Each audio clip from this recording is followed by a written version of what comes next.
하이데거는 독일에서 태어난 독일 철학자입니다.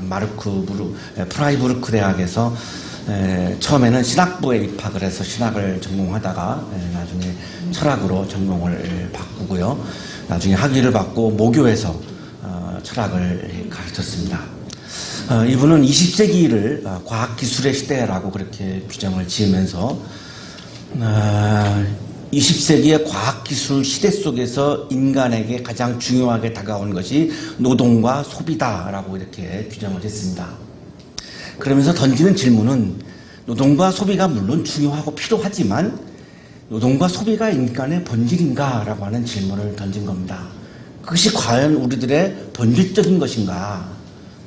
노동을 위해서, 소비를 위해서 우리가 살아가고 있는 것이 맞는가? 노동을 위해서, 소비를 위해서 살다가 보면 인간의 정체성과 인격을 잃어버리고 인간은 대상화될 수밖에 없지 않은가? 거기서 어떻게 우리가 행복할 수 있겠는가라고 하는 질문을 던졌습니다.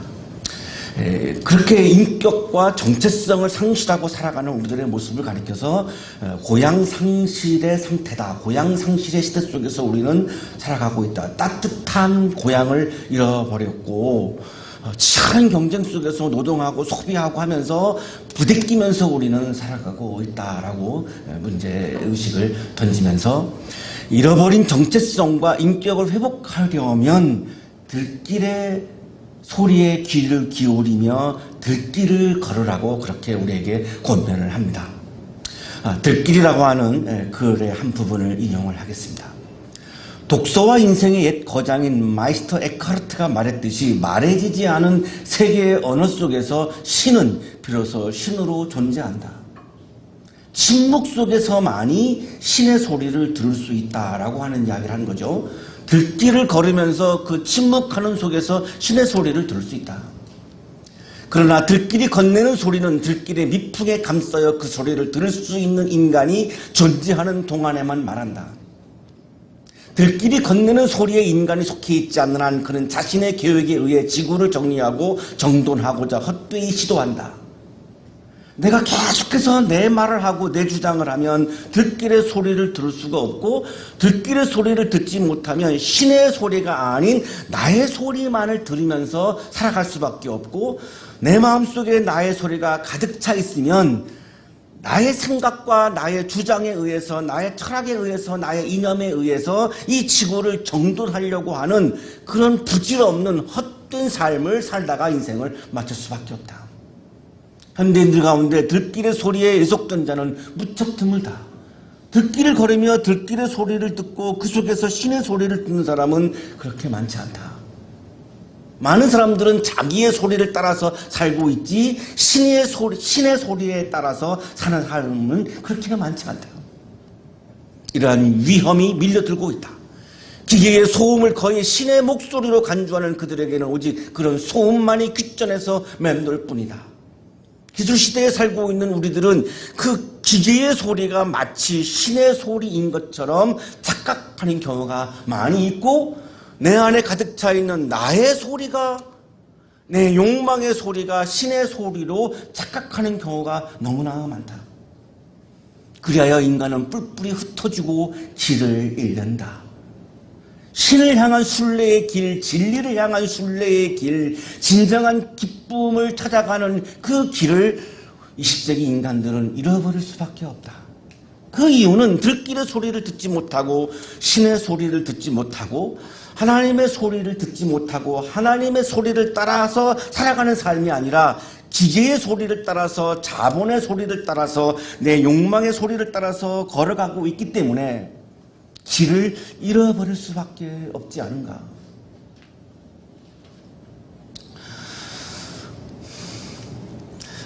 한 학기를 마무리하는 중강 예배를 드리면서 돌아보게 됩니다. 한 학기 동안 나는 무엇을 따라서 살아왔는가? 2학기이기 때문에 1년 동안 나는 무엇을 따라서 살아왔는가? 나는 지금도 무엇을 따라서 살고 있지? 내가 어떤 소리에 이끌려서 살고 있는가? 이제 방학을 하는데요. 방학 동안에 나는 그러면 무엇을 따라서 살 것인가? 방학이 마치면 또 새해의 봄학기가 시작되는데요. 새해에는 그러면 나는 무엇을 따라서 내가 살아갈 것인가? 라고 하는 질문을 던지게 되는 시점에 우리가 와 있습니다. 양희은 씨가 부른 들길 따라서라고 하는 노래입니다. 들길 따라서 나 홀로 걷고 싶어 작은 가슴에 고운 꿈 새기며 나는 한 마리 파랑새 되어 저 푸른 하늘로 날아가고파 사랑한 것은 너의 그림자 지금은 사라진 사랑의 그림자. 이 노래 속에서 30즈음을 살았던 청년 예수가 들길을 걸어가고 있는 그 모습을 바라보게 됩니다. 들길을 따라서 나 홀로 걷고 싶어. 청년 예수는 30대 초반을 살았던 30즈음을 살았던 청년 예수는 들길을 걸었습니다. 그 들길에는 아무것도 없었습니다. 거기는 자본도 없고 기계도 없고 내 욕망도 없고 그냥 황량하고 아무것도 없습니다. 그런데 왜 청년 예수는 들길을 걸었을까요? 거기에는 자본의 소리와 기계의 소리는 없지만 신의 소리, 아버지의 소리, 하나님의 소리가 들려오는 길이었기 때문입니다. 나를 가장 행복하게 하는 소리가 거기에 있었기 때문에. 그리고 내 눈을 가로막는 것이 없기 때문에 침묵하면서 묵상하면서 하나님 나라를 꿈꾸는, 아버지의 나라를 꿈꾸는 꿈이 있는 길이었기에 청년 예수는 오늘도 들길을 걸었던 것입니다. 어떻게? 혼자서. 같이 있으면 말을 해야 되고 말을 하게 되면 내 말을 하게 되고 내 말을 하게 되면 아버지의 소리를 들을 수 없기 때문에 고독 속에서 소통을 할 수가 없는 외로움이 아니라 아버지를 유일하게 만날 수 있는 것은 침묵이기에 홀로 고독 속에서 청년 예수는 들길을 걸었던 것이죠. 작은 가슴에 고운 꿈 새기며 들길을 걷는 청년 예수의 가슴 속에는 꿈이 있었습니다. 하나님 나라라고 하는 꿈이 있었습니다. 그 꿈이 있었기에 홀로가 있어도 외롭지 않았고 꿈이 있었기에 들길이 전혀 황량하지 않았던 것이죠. 나는 한 마리 파랑새 되어 하늘나라로 가고 싶었고 하나님 나라로 가고 싶었고 하나님 나라를 경험하고 싶었고 그래서 파랑새가 되고 싶었습니다. 저 푸른 하늘로 날아가고파 하나님 나라를 경험하고 싶었던 거죠. 하나님 나라를 꿈꾸었던 거죠. 사랑한 것은 너의 그림자. 그동안 자기가 돌아보니 내가 사랑했던 하나님을 사랑한 줄 알았는데 하나님을 사랑한 것이 아니라 내 욕망이 투영된 하나님의 그림자를 사랑했다라고 하는 것을 깨달았습니다. 그 내 욕망을 내려놓고 황량한 들길에서 내 모든 욕망을 다 내려놓고 이제는 내 욕망이 투영된 하나님의 그림자가 아니라 하나님 자체를 만나고 싶었던 거죠. 지금은 사라진 사랑의 그림자. 내가 아버지를 사랑했다고? 내가 하나님을 사랑했다고? 그것은 내 욕망이 투영된 하나님의 그림자를 사랑했던 것이지. 이것을 발견하고 나니까 정말 다시 하나님을 만나고 싶은 거죠. 하나님 나라를 더 꿈꾸고 싶은 거죠. 그래서 들길을 걸어가는 그 길이 청년 예수에게는 아주 행복했던 것입니다. 오늘 성서 본문은 들길을 걷고 있는 청년 예수를 우리가 만나는 그런 본문입니다.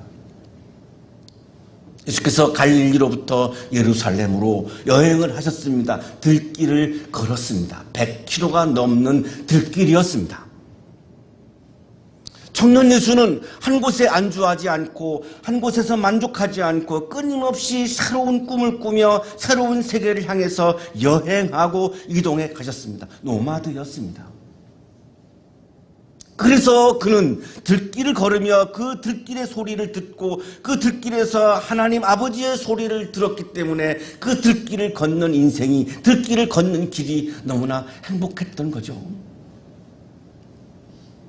갈릴리에서 예루살렘까지는 100km가 넘는 길이고 그 사마리아라고 하는 곳을 통해야만 갈 수 있는 길이었고 바로 여기가 정말로 들길 그 자체였습니다.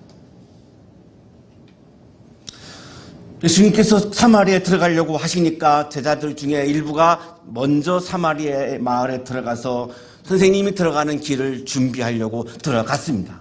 그런데 예상을 뒤엎고 사마리아 사람들이 예수를 환영하지 않았습니다. 맞아들이지 않았습니다. 반가워하지 않았습니다. 환영받지 못했습니다. 환영받지 못했던 것이 청년 예수의 일상이었습니다. 청년 예수를 환영하는 사람들보다는 거절하는 사람들이 훨씬 더 많았습니다. 청년의 삶은 거절당하는 삶입니다.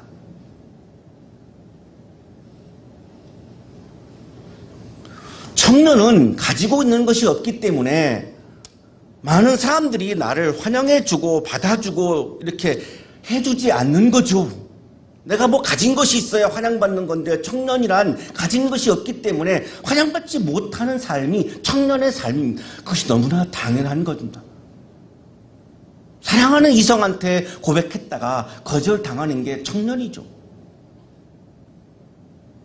회사에다가 이력서를 냈다가 거절당하는 것이 청년입니다. 너무나 당연한 겁니다. 거기서 아파할 것도 없고 절망할 것도 없고 내가 능력이 없다고 자기 비하를 할 이유도 없습니다. 너무나 그건 당연한 겁니다. 그냥 일상으로 받아들이면 됩니다. 청년 예수도 가진 것이 없었기 때문에 들길을 걸어야만 했고 들길을 걸으면서 청년 예수는 환영받지 못했습니다. 거절당했습니다. 거절당하는 것에 대해서 그렇게 마음 아파하지 마세요. 너무나 당연한 거죠. 사마리아 사람들은 유대인들로부터 인종차별을 받았습니다. 그런데 예수님이 예루살렘 성전을 향해서 가고 있고 사마리아 사람들이 예배드리는 성전이 있는 그리심산에는 방문을 하지 않았습니다. 사마리아 지역을 철저히 유대인들은 차별을 했습니다. 정죄도 당했습니다. 그러니까 사마리아 사람들이 예수님을 환영할 이유가 없습니다. 자기들을 그렇게 차별하는데 유대인인 예수를 어떻게 환영하겠습니까? 할 수가 없지요. 지역적인 그런 굉장한 차별감, 모멸감을 느끼고 있었기 때문에 예수를 거부했습니다. 나의 세계에 내가 너무나 갇혀 있으면, 나의 신념에 내가 너무나 갇혀 있으면 예수를 환영할 수가 없고 예수를 영접할 수가 없고 예수의 말씀의 소리를 들을 수 없습니다. 예수를 거절할 수밖에 없습니다. 우리 지식인들, 지성인들의 고민이 이것입니다. 우리 지성인들이 나의 신념과 나의 세계에 빠지기가 굉장히 위험한데요. 거기에 빠지고 나면 예수를 받아들일 수가 없지요. 예수의 소리와 나의 소리는 다르기 때문에 받아들일 수가 없어요. 거부할 수밖에 없어요. 그래서 예수는 오늘도 여기저기에서 거절당하고 있는 것이죠. 제자 중에 야고보와 요한이 참 속상했습니다. 감히 우리 선생님을 거절하다니 화가 났습니다. 그래서 선생님한테 이렇게 말하는 거죠. 주님, 하늘에서 불이 내려와 그들을 태워버리라고 우리가 명령하면 어떻겠습니까? 예수를 받아들이는 사람, 받아들이지 않는 사람 이렇게 딱 구분을 지어놓고 받아들이지 않는 사람들은 다 없애버려야 돼라고 하는 생각을 품은 거죠. 오늘날 우리 사회가 많은 갈등을 겪는 이유가 이거죠. 인간을 이렇게 저렇게 구분 지어 놓습니다. 예수를 믿는 사람, 안 믿는 사람, 좌파, 우파, 무슨 파 이렇게 인간을 이렇게 아주 손쉽게 우리 마음대로 구분을 지어 놓고 나하고 다른 파는 없어지기를 바라는 마음이 있기 때문에 자꾸만 사회적인 갈등이 심해지는 거죠. 제자들도 지금 똑같습니다.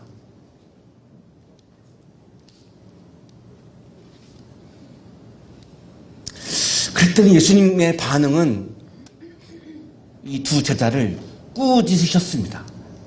헬라어로 에피티메센이라고 하는 단어, 꾸짖다, 에피티메센이라고 하는 단어인데 예수님이 에피티메센을 쓸 때는 늘 사탄을 꾸짖을 때 썼던 용어입니다. 그렇다면 예수님은 지금 이 두 제자를 사탄처럼 대하고 있습니다. 예수님이 생각하신 사탄은 사람을 구분 지어놓고 나하고 다른 파는 없어지기를 바라는 것, 이거를 사탄적 생각이라고 예수님은 말씀하고 있는 거죠.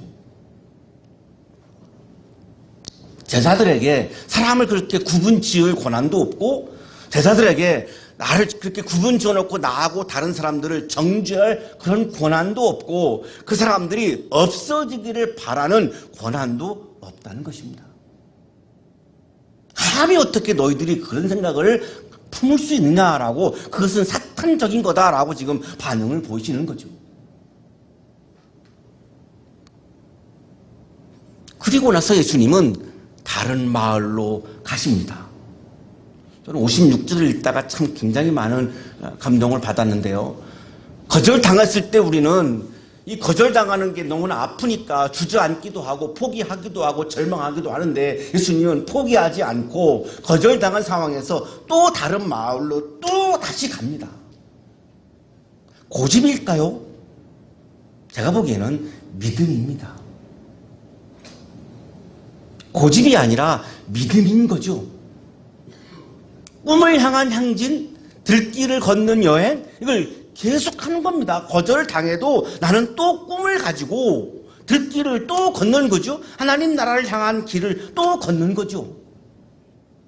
여러분 이번 학기를 마치면서 거절당했다 할지라도 학점이나 이성적인 관계나 여러 가지 여러분의 삶 속에서 내가 거절당해서 실패한 것처럼 보였을까 할지라도 방학 동안에 나는 또 들길을 걸어야 되는 거죠. 여러분의 꿈을 포기하지 않고 꿈을 향해서 또 가야 하는 거죠. 그것이 청년 예수가 우리들에게 보여주는 삶의 모습이에요. 여러분이 청년이라면 거절당했다 할지라도 포기하지 않고 또 걷는 것, 그게 바로 청년의 삶인 거죠. 길이 막혀도 길이 없어져도 예수는 또 오늘도 또 들길을 걸었어요. 걷고 있는데 한 사람이 다가왔고 이 사람이 하는 말이 나는 선생님이 가시는 곳이면 어디든지 따라가겠습니다. 자원해서 내가 예수님의 제자가 될게요. 12제자는 예수님이 불렀는데 이 사람은 자기가 자원해서 부르지도 않았는데 스스로 제자가 되겠다라고 이야기합니다.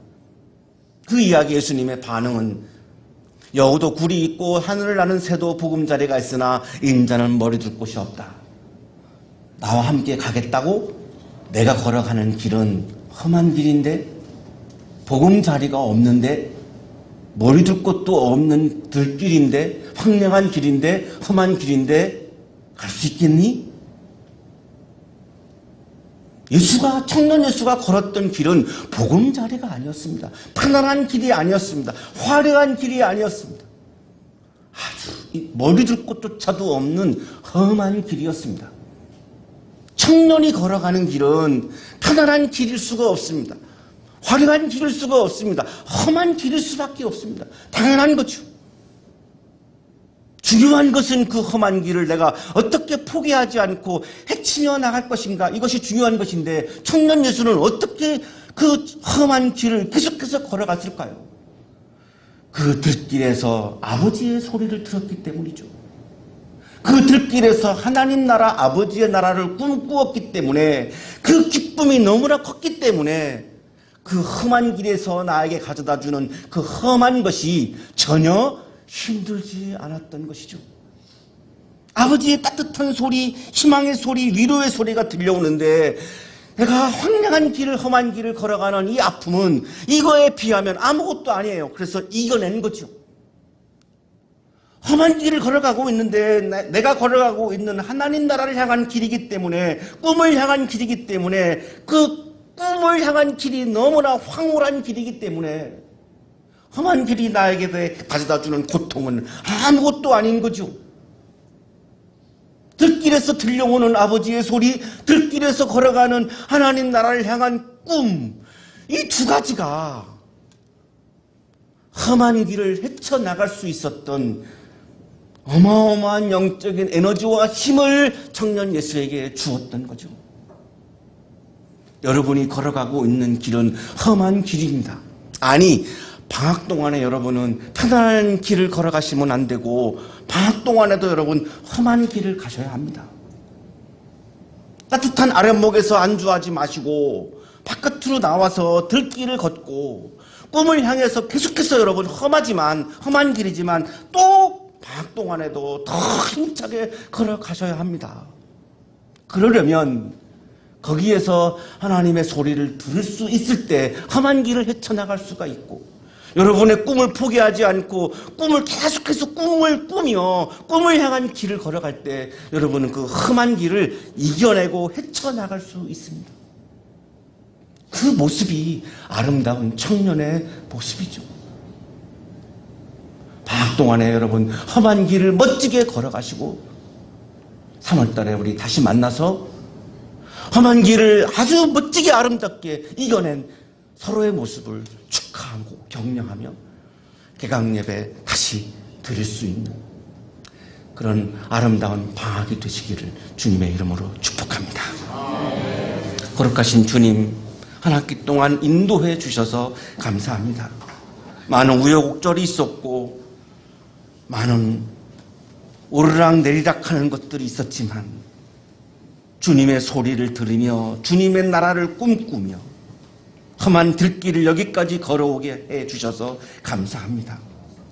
방학 동안에도 쉬지 않고 포기하지 않고 계속해서 험한 길이지만 꿈을 향한 길을, 아버지를 향한 길을, 아버지의 소리를 들으며 계속해서 힘차게 걸어갈 수 있는 거룩한 방학이 되도록 복 내려 주옵소서. 예수 그리스도 이름으로 기도하옵나이다.